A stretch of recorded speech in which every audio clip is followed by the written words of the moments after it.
Ọhaneze ndị Igbo ekenekwa m unu, ekene m gị Igbo ndị ọma na-ege m ntị ebe ọbụla na-enene masị m ude ọma ya emelụ nwoke ihe ọma ya emelụ nwaanyị udo dịle onye ọbụla. Biko onwe nwoke gwuru egwu si na freedom of speech dị na ọma ntụlụ ga-asị, mana freedom after speech bụ something that he will never guarantee you. So biko ụmụnne m na ụmụnna m, anụ m ka unwe vidio na-aga na asị na ka m gist unu na mgbe agụcha here na Udele nya I will play the video. Kwụ na afọ video ada n'akụkụ ebe yes ya bụ video Ogechi Okeke nja ka ọ drop some crucial update njisi ike wee capture to regarding ihe mee yesterday, because most times somewhere if you don't know video sometimes you pay attention to details. So some few details then at this video nchokwu nene, and this one na afọ ebe a na-akụ ebe bụkwa na gịnị the bail times Udele for ndị na-anụbere ya na video. Nha bụ the list of it ihe onye dị meet up tupu ọpụta. Then this video dị na-akụ ebe anwụghị m chọrọ ịkọwa na ya ka m break it ya down obele just a little bit before we jump into the main video unu ya nene ka unu wee ghọta ebe okwu si aga. This video kita shows na-egosi na Udele talụ inmate alụ na Udele talụ inmate alụ onwebe na ịta mmadụ alụ. Gịnị na-esekwanụ, gịnị mere Udele ji wee taa inmate alụ? Ọhụ ni achọpụta na vidio anụ makịta. Secondly, na Udele mee gịnị bebele akwa na court yesterday mgbe like I said it na obele akwa na court yesterday. Ndị mmadụ na-asị post the video because na mgbe m nụrụ datin nsi oke ka ọ dị se na mgbe nnukwu ya n'ọnụ Ogechi Okeke nja ka ebe o kwuru ya na vidio njiwesi ka m tell unu this video. Obele akwa na court after agụchalia his bail terms only the image before ọpụta. Now for ndị na ha afụ picture dị n'akụkụ ebe a kịta, I will still put it in the comment section. Mmadụ send this picture to my comment section njiwesi okay ka m put ya down. One, asịrị na Udele ya eweta mmadụ na-abụ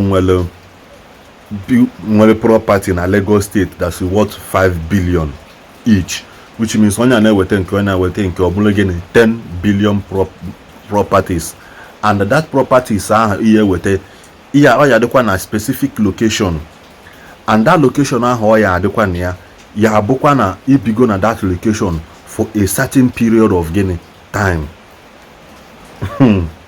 for a certain period of time or he be na that location.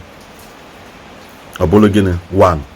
2, ihe enweta a two civil servant no the highest level civil servant. Unu mana mostly amara na civil servant na enwe level. So ni ye wete two of them, two civil servants no na highest level ni ye wete. Nke ịtọ n'ime ya na ndị ahụ ya akpọta ya submit kwa gịnị their international passport and some other documents na ha ya submit ya. Then the last and not the least with onwere ihe ọzọ, Udele ya agbọ 60 million coin ọ ya agbọ ya dosazi ya na ana.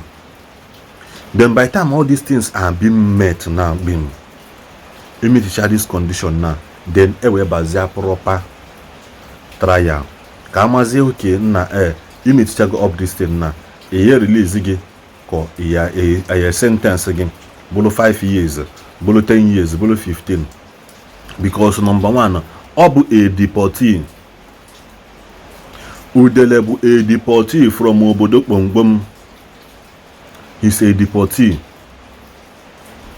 Akwụ na anụ ya assistance now no nwere chekpem na akaụntụ ya,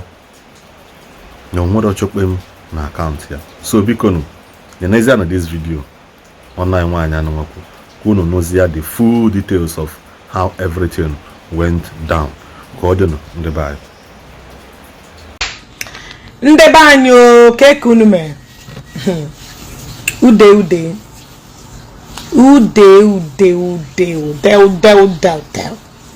na-edawụzi ya n'ime nga. Ịma na Udele gaga were arụ Bitè Inmate. Get momento na name neku. But Udele, why are you crying? Why was you crying at the court today? Iri Ji Bakwa. I thought you were a hard man. This thing is not about crying anymore. It's about action. It's about, you know, those mouths, you know, made that time. This will happen. This will happen. This time is not about crying anymore. It's about putting things in action. You know, you should be calling for your godfathers. You should be calling for those that got your back. You should be calling for people that, you know, can be able to stand in this kind of trial, you know, some people that can stand by you. Do you know that Udele don't even have shaking that attached with his name? Hey.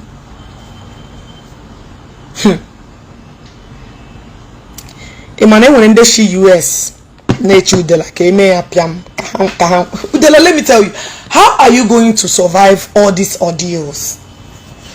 How are you going to survive all these ordeals? How are you going to make it? I just want to be, you know, I mean, let's be factual here. I mean, let's be honest here. Forget about anything. Udele, what are you going to do? What are you going to do now?